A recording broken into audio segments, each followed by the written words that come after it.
Stress strain curve, class 11 chapter 9 mechanical properties of solid का एक बहुत ही इंपॉर्टेंट टॉपिक जो एग्ज़ाम पॉइंट ऑफ व्यू से भी बहुत इंपॉर्टेंट है। तो मैं आपको बता दूं, स्ट्रेस होता है फोर्स और एरिया का रेशियो।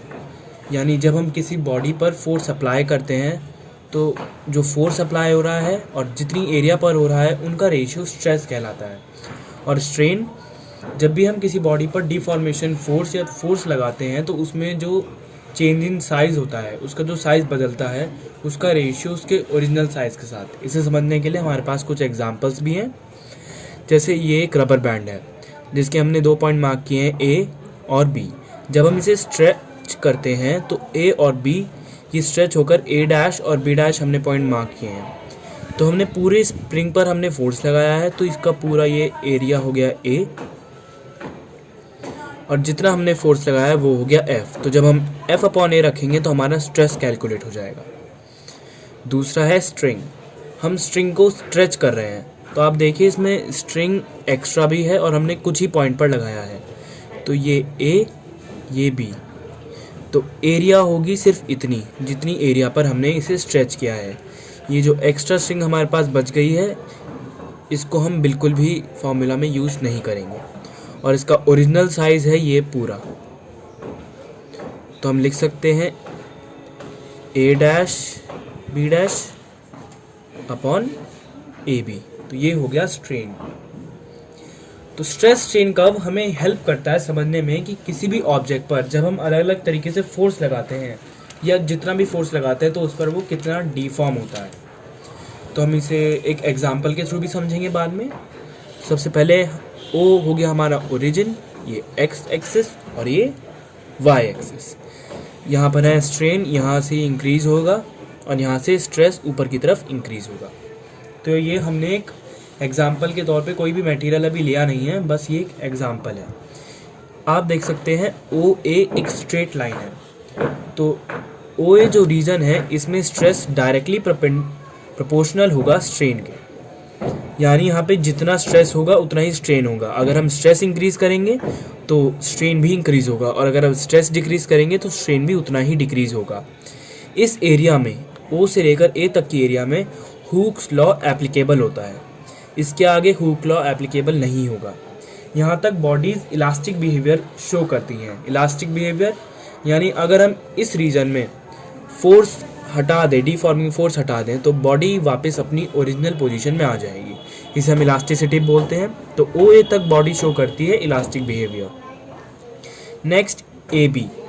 ए बी रीजन में कांस्टेंट आपको नहीं दिखेगा, ये स्ट्रेट लाइन नहीं है, पर फिर भी अगर हम फोर्स हटाएं तो मटेरियल इलास्टिसिटी ही एग्जिबिट करता है, यानी कि मटेरियल फिर भी अपने ओरिजिनल पोजीशन में आ जाएगा। तो हम ओ से लेकर बी तक की एरिया को बोलते हैं इलास्टिक रीजन।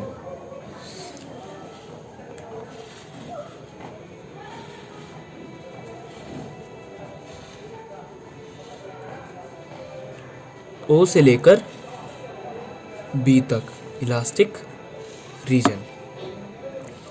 और ये जो पॉइंट बी है इसे हम बोलते हैं यील्ड पॉइंट या फिर इलास्टिक लिमिट।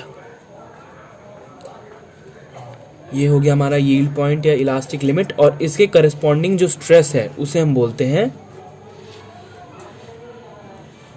यील्ड स्ट्रेंथ, जिसे हम डिनोट करते हैं एस वाई से, यील्ड स्ट्रेंथ। पॉइंट बी के बाद जो हमारा ग्राफ है या जो कर्व है उसे हम बोलते हैं प्लास्टिक डिफॉर्मेशन रीजन, जो पॉइंट बी से लेकर ई तक का है, जिसमें बॉडी प्लास्टिसिटी शो करती है। इस रीजन में आप देखेंगे कि स्ट्रेन जो है वो रैपिडली इंक्रीज कर रहा है। स्ट्रेन हमारा इस साइड इंक्रीज करता है तो इसमें स्ट्रेन रैपिडली इंक्रीज कर रहा है, और जबकि स्ट्रेस में थोड़ा सा ही चेंज आया, या हम स्ट्रेस को जीरो भी कह सकते हैं। पॉइंट बी टू सी की बात करें या पॉइंट बी टू डी, अगर डी तक की बात करें तो स्ट्रेस में थोड़ा सा ही चेंज आ रहा है पर स्ट्रेन रैपिडली इंक्रीज हुआ है, क्योंकि बॉडी अपनी जो पोजीशन है वो बदले जा रही है। उतने ही फोर्स में बॉडी जल्दी से जल्दी अपनी बॉडी बदल रही है। पॉइंट डी को हम बोलते हैं अल्टीमेट टेंसाइल स्ट्रेंथ, जिसे हम डिनोट करते हैं एस यू से, यानी टेंसाइल स्ट्रेंथ, यानी जिस लिमिट तक वो अब इसे सह सकता है, जिसके बाद वो ऑब्जेक्ट ब्रेक हो जाएगा। तो पॉइंट डी तक आप देखेंगे, बी टू डी तक की स्ट्रेस जीरो और स्ट्रेन नॉट इक्वल टू 0, यानी स्ट्रेन बहुत जल्दी इंक्रीज हो रहा है और अब बॉडी जो होगी वो प्लास्टिकली डिफॉर्म्ड हो जाएगी या प्लास्टिक डिफॉर्मेशन होगा, यानी बॉडी में एक ऐसा डिफॉर्मेशन होगा जो फोर्स हटाने के बाद भी ख़त्म नहीं हो सकता। बॉडी हमेशा के लिए डिफॉर्म हो जाएगी और डी पॉइंट क्रॉस करते ही पॉइंट ई, जिसे हम बोलते हैं फ्रैक्चर पॉइंट, इस पॉइंट पर आकर बॉडी ब्रेक हो जाएगी।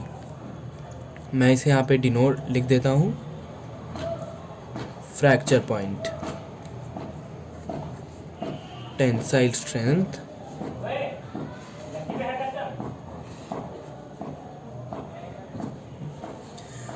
तो इस पूरे ग्राफ से हमें पता चलता है कि बॉडी किस पॉइंट तक इलास्टिक रीजन है, यानी किस पॉइंट तक वो शो कर रही है इलास्टिसिटी, किस में वो प्लास्टिक डिफॉर्मेशन रीजन में आ रही है और कब वो टूट जाती है, यानी कब उसमें फ्रैक्चर आता है। तो इसका कंक्लूजन जो है ग्राफ का वो यही है कि अगर डी और ई यानी टेंसाइल स्ट्रेंथ और फ्रैक्चर पॉइंट डी और ई क्लोज हो, यानी फ्रैक्चर पॉइंट जो है वो टेंसाइल स्ट्रेंथ के पास है, यानी फोर्स उस टाइम टेंसाइल स्ट्रेंथ को क्रॉस करते ही ऑब्जेक्ट टूट जाएगा, जबकि जो हमारा यहाँ मटेरियल है उसमें थोड़ा सा आपको और फोर्स लगाना पड़ेगा जिसकी वजह से वो ब्रेक हो जाएगा। अब हम बात करते हैं डक्टाइल ऑब्जेक्ट की या कोई ब्रिटल ऑब्जेक्ट की। ब्रिटल ऑब्जेक्ट में डी और ई क्लोज होते हैं, यानी अगर हम इसे यहाँ ग्राफ पर देखें तो डी और ई यानी डी ये और यही ई क्लोज होते हैं। ये केस है हमारा ब्रिटल ऑब्जेक्ट का। और अगर हम डक्टाइल की बात करें तो डक्टाइल में ये ऐसे होगा।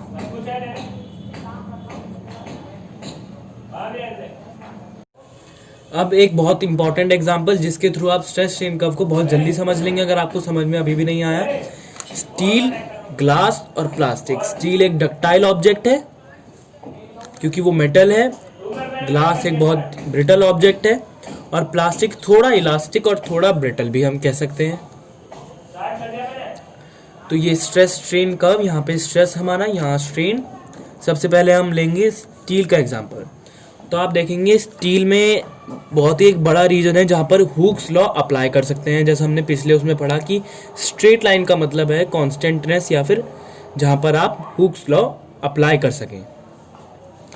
इसके बाद हमारा प्लास्टिक डिफॉर्मेशन रीजन ये है, यानी जहाँ पर वो डिफॉर्म हो रहा है जिसके बाद वो नहीं आने का। यहाँ तक आप उसे डक्टाइल या मेलिएबल कुछ भी हम कह सकते हैं क्योंकि वो एक मेटल है। और ये है स्टील का फ्रैक्चर पॉइंट, यानी जिसके बाद स्टील ब्रेक हो जाएगा।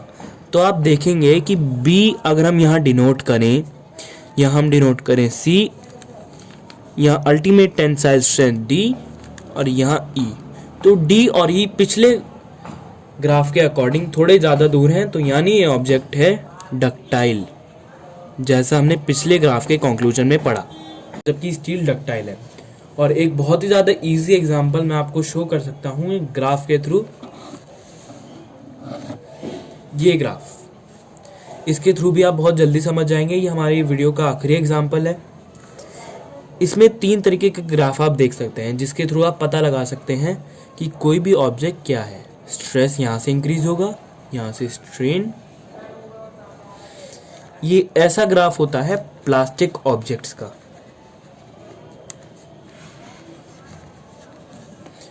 यानी ऐसे ऑब्जेक्ट प्लास्टिक ऑब्जेक्ट्स होते हैं, या मेनली प्लास्टिक ही होती है जिसका ग्राफ ऐसे शुरू होता है और या तो इस तरह ये ख़त्म हो सकता है या इस पॉइंट पर आके भी ख़त्म हो सकता है, जैसा हमने यहाँ पे कर्व के थ्रू पढ़ा है।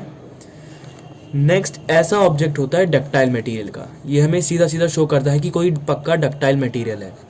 अगर एग्जाम में ऐसा कोई क्वेश्चन आता है कि ये ग्राफ किसका है, तो सीधे से हम पता लगा सकते हैं कि अगर ज़्यादा कर्वी ग्राफ है तो वो डक्टाइल मटेरियल का है, एक सीधा सेमी स्ट्रेट ग्राफ है तो प्लास्टिक ऑब्जेक्ट का है, और अगर पूरा स्ट्रेट ग्राफ है तो ब्रिटल का।